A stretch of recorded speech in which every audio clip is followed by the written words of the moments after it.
اس میں آرٹیکل 112 کے تحت جو کانسٹیٹیوشن آف پاکستان کا آرٹیکل ہے، دونوں صوبائی اسمبلیاں ڈیزالو کی گئیں. وزیر اعلیٰ کو اختیار تھا، انہوں نے اپنا اختیار استعمال کیا اور صوبائی اسمبلیاں خیبر پختونخوا پنجاب کو توڑ دیا گیا.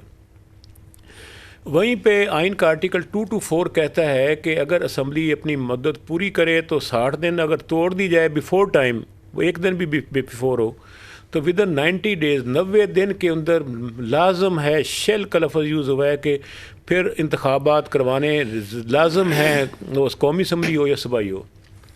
اب آپ دیکھیں کہ 14 جنوری کو صوبائی اسمبلی پنجاب کی نوٹیفیکیشن ہوئی ہے کہ وہ ڈیزالو ہوئی ہے، تو اس میں 7 دن کے اندر اس کی تاریخ آنی چاہیے تھی. آج 24 ہو گئی ہے، تو 3 دن اوپر چلے گئے ہیں. تو میرا خیال یہ ہے کہ یہیں سے غیر آئینی کام سٹارٹ ہو گیا ہے. گورنر کا فرض تھا کہ اس پہ تاریخ کا اعلان کرتا، مقرر کرتا. تو دونوں گورنر خیبر پختونخوا اور جو پنجاب ہیں، وہ ڈائریکٹلی سیدھا آئین کو توڑنے میں، آئین پر عمل نہ کرنے میں، آرٹیکل 6 کی زد میں آ رہے ہیں اگر وہ فوری طور پر انتخابات کی تاریخ کا اعلان نہیں کرتے.